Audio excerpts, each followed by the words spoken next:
En République démocratique du Congo, la majorité présidentielle, par le biais d'Aubin Minakou, a réagi aux sanctions décidées par l'Union européenne contre 9 personnalités de la RDC. L'Union européenne accuse des hauts dignitaires de la majorité d'avoir torpillé l'accord de la Saint-Sylvestre 2016. Des sanctions individuelles ont été infligées à ces responsables de l'appareil sécuritaire. Ces sanctions portent notamment sur l'interdiction de voyager dans l'Union européenne et le gel des avoirs.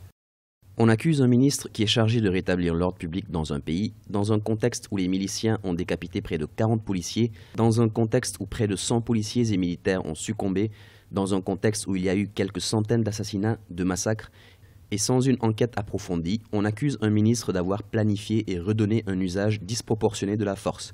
C'est inacceptable pour nous, de la majorité présidentielle. À noter que ces sanctions ont été prises lundi 29 mai 2017 par le Conseil européen en réponse aux entraves au processus électoral et aux violations des droits de l'homme en 2016.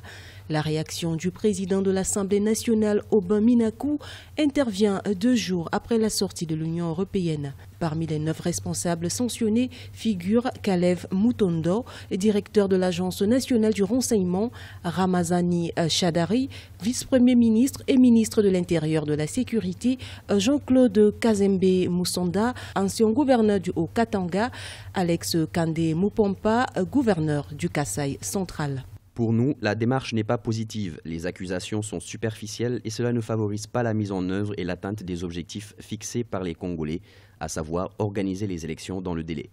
Pour rappel, depuis septembre 2016, la région du Kasaï au centre du pays est secouée par la rébellion Kamuna Nsapu, chef traditionnel tué en août 2016 lors d'une opération militaire. Selon les Nations Unies, ces violences ont fait plus de 400 morts et causé le déplacement de 1,27 million de personnes.